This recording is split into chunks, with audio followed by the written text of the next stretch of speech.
Hola a todos, bienvenidos a un nuevo episodio del podcast Terror cerca de ti. Como cada capítulo, quiero agradecer a todos los que, semana a semana, escuchan el podcast, así como dar la bienvenida a los que lo hacen por primera vez. No olviden seguirme en Spotify y calificar y dejar un comentario en iTunes. Esto ayuda a que el podcast llegue a más personas. Recuerden seguir mis redes sociales, @terrorcerca, en Twitter, Facebook e Instagram, donde publico contenido adicional a los episodios. Y junto con el correo electrónico terrorcercadeti@gmail.com es la forma en que me pueden hacer llegar sus sugerencias de historias o sus propios relatos. También pueden buscarme en Goodreads, la plataforma donde estoy publicando reseñas sobre los libros que he incluido en episodios anteriores. Esta es la historia de esta semana, la última del año. Les deseo a todos un excelente 2022. Hace ya varios años, me encontré con una película en televisión, El Castillo de la Pureza, cinta de 1973, dirigida por Arturo Ripstein, escrita por él mismo y José Emilio Pacheco, destacado autor mexicano, entre cuyas obras podemos encontrar Las batallas en el desierto. La película, protagonizada por los jóvenes Diana Bracho y Arturo Bernstein, sigue la historia de Gabriel, interpretado por Claudio Brook, y su esposa Beatriz, interpretada por Rita Macedo. Gabriel es un celoso padre de familia, preocupado por mantener la inocencia de sus hijos, seguro que la ciudad es un lugar que los corromperá, por lo que decide mantenerlos presos en su propio hogar. En ese entonces que vi la película, me pareció una gran idea, una historia única, además de muy bien ejecutada. Pero hace unas semanas, mientras revisaba unas notas, me encontré con que esta película está basada en una historia real, por lo que decidí investigar y contarles sobre esta en el episodio de esta semana. Uno de los casos en que la realidad supera la fantasía.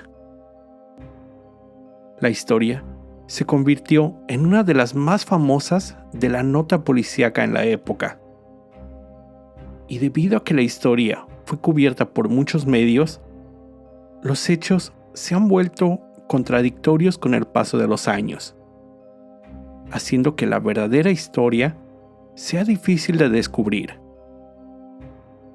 Lo que les traigo a continuación es una recopilación de diferentes fuentes, y, honestamente, es difícil asegurar que todo lo que investigué sea 100% cierto. Rafael Pérez Hernández nació en 1905 en el estado de Jalisco. En 1915, durante un bizarro accidente, perdió el brazo izquierdo al caer de un tren en movimiento en el que viajaba como polizón. Siendo muy joven, se casó, pero ese primer matrimonio fracasó. Después, en 1937, conoció a Sonia Rosa María Noé, una bella joven rubia, de ojos claros, ascendencia vasca, de solo 17 años de edad. Desde el momento que la vio, Rafael quedó cautivado con su belleza, por lo que se determinó a conquistarla, lo que logró en solo un año, cuando se casaron.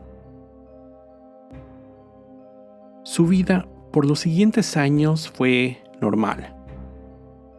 Se mudaron al entonces conocido como Distrito Federal, cerca de 1940, donde compraron una gran casona ubicada en Avenida de los Insurgentes Norte, esquina con la calle Godard.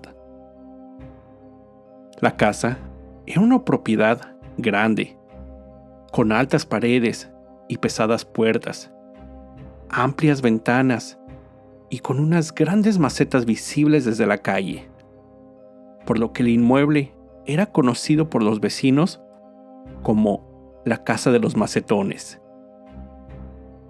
A su llegada a la ciudad, Rafael rompió lazos familiares con su hermano y un tío.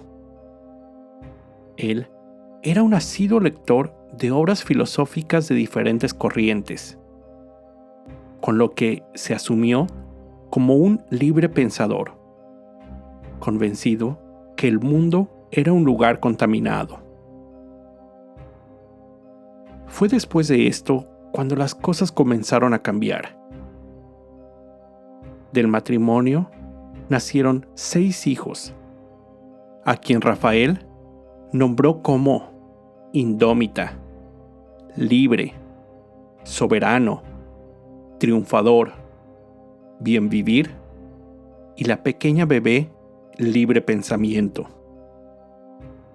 Desde los nombres que seleccionó, podemos darnos una idea que tal vez algo no andaba bien con el padre. Pero eso fue solo el inicio de la tragedia. Rafael decidió que él era el responsable de mantener a su familia lejos de la maldad del mundo exterior. Una ciudad corrupta y llena de vicios. Su plan para lograrlo: mantener a su esposa y 6 hijos totalmente aislados. Les tenía prohibido recibir visitas y salir a la calle. El padre se dedicaba a elaborar venenos para ratas, con ayuda de su familia en un taller instalado en la casa, y después venderlo a tiendas y comercios de la localidad. Una de las versiones que se cuenta sobre esta historia es que, debido a las condiciones insalubres en las que la familia elaboraba el raticida, la pareja perdió a 2 bebés, e incluso se rumoraba que el mismo Rafael experimentó con uno de ellos el veneno que elaboraba. Los 6 hijos, además de ser obligados a trabajar en la elaboración de tan peligrosa sustancia por largas jornadas, eran mantenidos en pésimas condiciones. Eran alimentados solo con agua, frijoles y avena, lo que, de acuerdo con Rafael, favorecía a la espiritualidad. Además de ser educados de una forma muy estricta. A la menor desobediencia o rebeldía eran fuertemente castigados. Rafael golpeaba a sus hijos y los encerraba en un pequeño cuarto por días, donde permanecían incomunicados y sin alimentos. Se cree que algunos de estos castigos estaban inspirados en las torturas de la Santa Inquisición. Además de espiarlos a todo momento para comprobar que su comportamiento era el adecuado para su padre, y para tratar de tener bajo control a su familia e infundir mayor temor, en ocasiones disparaba su arma al aire. Se cree que en una ocasión, después de una desobediencia de los hijos, Rafael llevó a su familia a un recorrido por la ciudad. Su intención: mostrar la decadencia y el estado de pobreza. Para esto, los llevó a algunos de los barrios más pobres de la ciudad, donde los jóvenes se enfrentaron a una realidad que no conocían, pero que además había sido maleada por los comentarios de su padre. Sobre lo siguiente, también hay dos versiones. La primera dice que Sonia, la madre, exigió que sus hijos recibieran educación, por lo que Rafael le permitió que ella sirviera como maestra, enseñándoles conceptos primarios, así como leer y escribir. Rafael era el encargado de enseñarles matemáticas, así como religión. La segunda versión cuenta que sí, era la madre quien se encargaba de brindar algún tipo de educación a sus hijos, pero que lo hacía a escondidas de su padre. Rafael era el único con libertad de salir de casa. Además, era el encargado de vender los venenos que realizaban, así como de traer los suministros necesarios. La gente con quien se relacionaba decía que él tenía un aspecto siniestro, empezando con que le faltaba un brazo y que siempre vestía de negro. Pero además, su comportamiento en el exterior no era el mismo que predicaba dentro, ya que cuando salía a la ciudad, acudía a restaurantes a comer de lo mejor y se cree que contrataba sexoservidoras. La visita a la ciudad y las condiciones en las que los hijos eran mantenidos eran tan malas que se cree que en varias ocasiones intentaron escapar. La hija mayor, indómita, subió a uno de los árboles de su casa, cercano a la pared exterior. Desde ahí, arrojó varias notas de auxilio, escritas en papel con que se envolvía el pan. No fue hasta julio de 1959, casi 18 años después, cuando estas notas fueron encontradas y llevadas a la policía. Las autoridades se presentaron en la casa de los macetones, donde arrestaron a Rafael, quien intentó prender fuego a la casa, y se dieron cuenta de la condición en que se encontraba el resto de la familia. A la casa llegó la policía, Cruz Roja, agentes del Ministerio Público, psiquiatras, funcionarios públicos, escritores, autoridades religiosas y activistas. Todos, quien al enterarse de la historia, pedían castigar al padre. La esposa e hijos fueron encontrados vistiendo ropa anticuada, cortes de pelo caseros, educación limitada, no hablaban bien, se mostraban tímidos y se espantaban fácilmente ante los estímulos del mundo exterior, incluidas las multitudes. Debido a esto, siempre mostraban un rostro de miedo, causado por el sometimiento que habían sufrido durante tantos años. El caso se volvió muy mediático. La prensa dio rienda suelta a las historias que contaban. Nombraron a Rafael como, cito, el químico loco, inhumano sujeto, loco secuestrador, el químico secuestrador, entre muchos otros nombres. Además, no faltó quien corriera el rumor sobre posibles casos de incesto.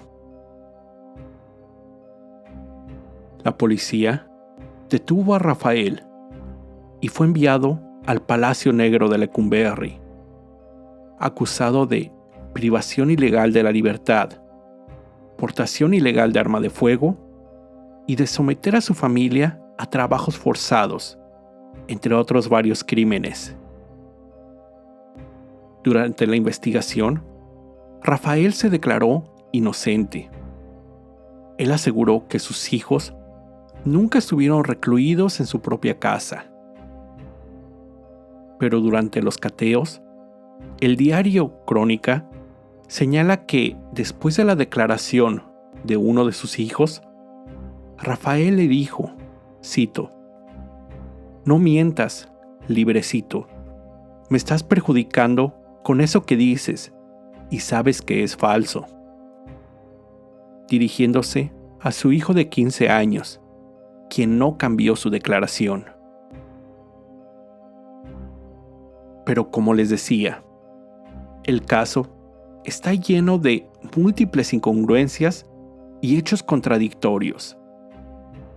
De acuerdo con algunos artículos, reporteros de la época entrevistaron a comerciantes de la zona y ellos declararon haber visto al hombre con sus hijos en la calle. Otro argumento de Rafael fue que incluso la familia salió de vacaciones en diversas ocasiones y que en la casa había fotos que respaldaban su declaración. Pero en ese momento, el caso era tan famoso y la sociedad y autoridades estaban tan necesitadas de encontrar un culpable que nadie se tomó la molestia de comprobar si esas fotografías existían o no.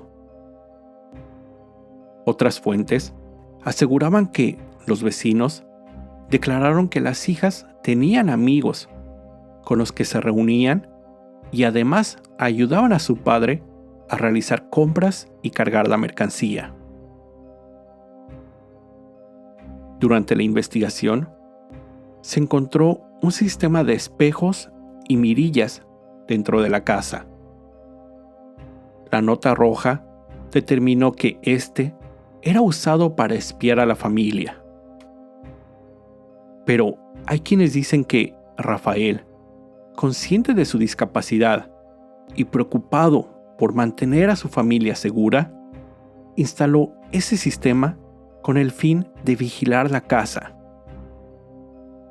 Lo que sí se descubrió es que dentro, los hijos no contaban con habitaciones individuales.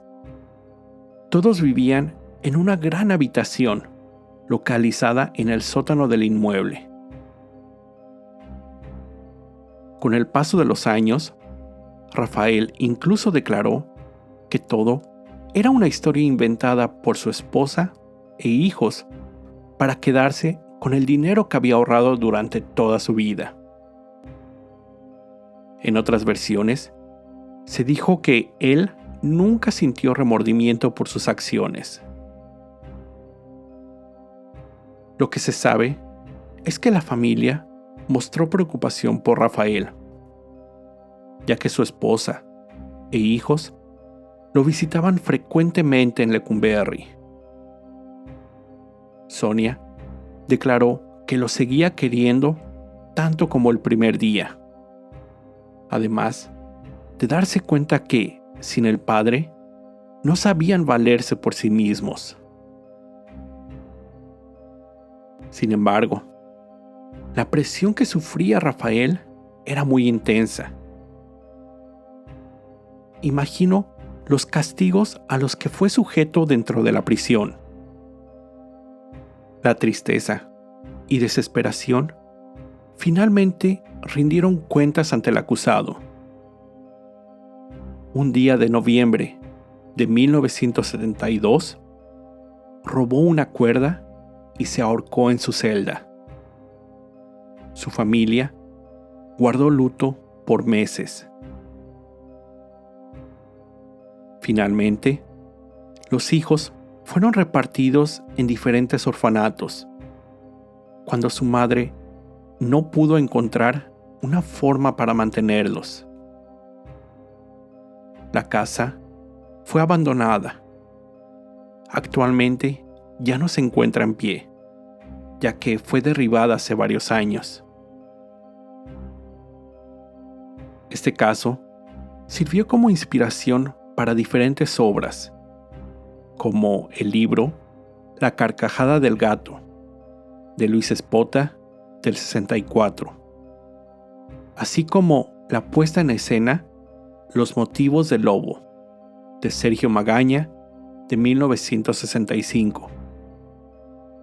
Además, la ya mencionada película de Arturo Ripstein del 73, ganadora de varios premios, la cual es una adaptación de la historia original, con varias libertades y cambios en el caso.